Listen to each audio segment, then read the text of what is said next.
হিজরত করে প্রথম গেলেন জাবলেসুর, তারপর সেখান থেকে মদিনা শরীফ, বুঝলেন?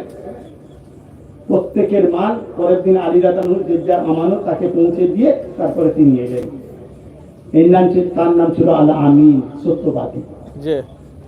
এই জন্যই তো আল আমিন, সত্যবাদী, আমানতদার, কোনোদিন খেয়ানত করেনি।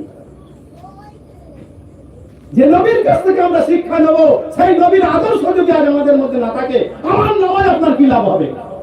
নামাজ আপনাকে কোথায় নিয়ে যাবে? রোজা আপনাকে কোথায় নিয়ে যাবে? আমি নামাজ রোজা করতে মানা করছি না, নামাজ পড়তে পড়তেও মানুষ ভালো হয়ে যেতে পারে, সেই জন্যই পড়তে হবে, সেই জন্যই পড়তে হবে। চেঞ্জ আসতে পারে, কিন্তু চেঞ্জ আসবে কবে? হ্যাঁ, কেউ মসজিদে যায় নামাজ পড়তে, আবার কেউ যায় জুতো চুরি করতে।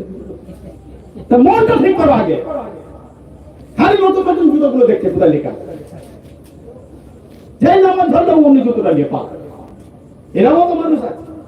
তাহলে আগে নামাজের মন তৈরি করতে হবে, তারপর তো নামাজ পড়তে হবে। আমি বলছি তারপরও আগেই নামাজ পড়ো, তার কারণ মন হয়তো নামাজ পড়তে পড়তে তৈরি হয়ে যেতে পারে। তিনটে হয়ে গেল। চতুর্থ নম্বর হলো ওয়াহফাজু ফুরুজাকুম, ও আমার উম্মত উম্মতিরা, তোমরা তোমাদের গোপন অঙ্গটা, লজ্জাস্থানটাকে হেফাজত করবে, খবরদার যেন তার অপব্যবহার করো না।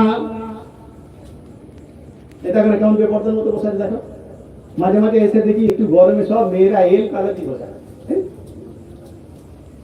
যাইতে করে বসে থাকলে রাস্তা গেলে হবে? মা বোনেরা, আল্লাহ তোমাদেরকে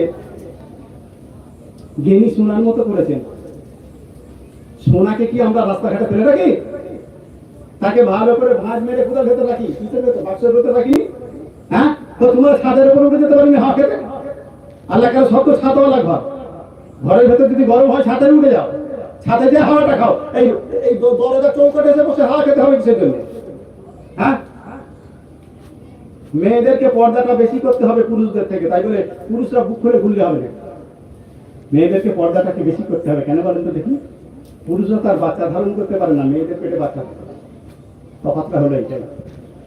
পুরুষদের শরীরে গুপ্ত অঙ্গ খুবই সামান্য, আর মেয়েদের গোটা শরীরটাই গুপ্ত অঙ্গ। পুরুষদের গোটা শরীরটা ততটা আকর্ষণীয় নয়, মেয়েদের গোটা শরীরটা মুখ থেকে চুল থেকে মাথা থেকে পা থেকে সবটা আকর্ষণীয়। কাজেই তাকে পর্দাটা বেশি করতে হবে, বুঝলেন?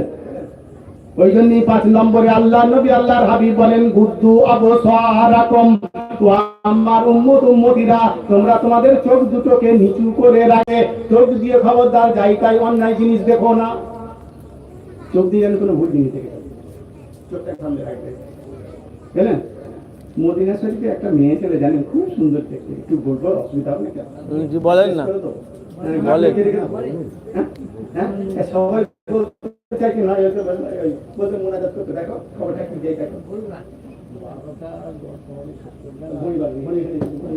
সবাই হয়ে গেছে। হ্যাঁ, হয়নি, 12-10 হলে আমি শেষ করতো, 12 হয়নি তখন? জি হয়নি, 15-12 আমাদেরই 12টা বেজে যাচ্ছে। 15 মিনিট বাকি আছে, 15 মিনিট বাকি আছে, তার তো চলবে। জি বলেন না, 15 মিনিট আমার এই যে ক্যাসেটটা বাজাচ্ছি এটা শেষ হয়ে যাবে। জি জি জি জি, হ্যাঁ এটা হবে তো। আরে ভাই, কথা হলো কি জানেন, এই ভালো কথা শুনবার পরিবেশ আগেই বললাম শেষ রাত। তাহলে কি হলো?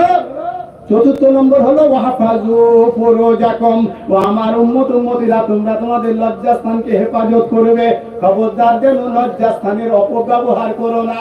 আর 5ম নম্বর হলো গুদ্দু আবসারাকুম, ও আমার উম্মত উম্মতিরা, তোমরা তোমাদের চোখ দুটোকে নিচু করে রাখবে। চোখ দিয়ে যেন খারাপ এবং অন্যায় জিনিস দেখো না, বুঝলেন? মদিনা শরীফের মেয়েরা দেখতে খুব সুন্দরী, জানেন?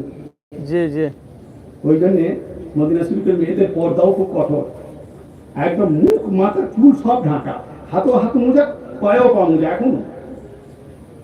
কিন্তু হলে কি হবে, তকদিরে ফের রাস্তা দিয়ে একটা মদিনা শরীফের মেয়ে যাচ্ছিল, পরিপাটি হয়ে গেল, আর এমন সময় মরু ঝড়, মারাত্মক ঝড় এসে লেগেছে পাহাড়ে ধাক্কা, আর সেই লেগে এসে সেই মেয়েটার গায়ে লাগতি, আর মাথার নিকাবটা উড়ে যাবি। যেই মাথা নিকাবটা মেয়ে ছেলেটার উড়ে গেছে, আর সুন্দর চাঁদের মতো মুখটা বেরিয়ে পড়ছে। আর কোথায় একটা যুবক ছেলে ছিল, চোখ পড়ে যায় প্রথমে, যেই চোখ পড়েছে কি সুন্দরী। এখন যখনই সুন্দরী মেয়েটা চোখ পড়েছে, এই ছেলেটাও মদিনা শরীফের, মেয়েটাও মদিনা শরীফের। ছেলেটা তখন চিন্তা করছে যে এই মেয়েটাকে বিয়ের প্রস্তাব দিলে ভালো।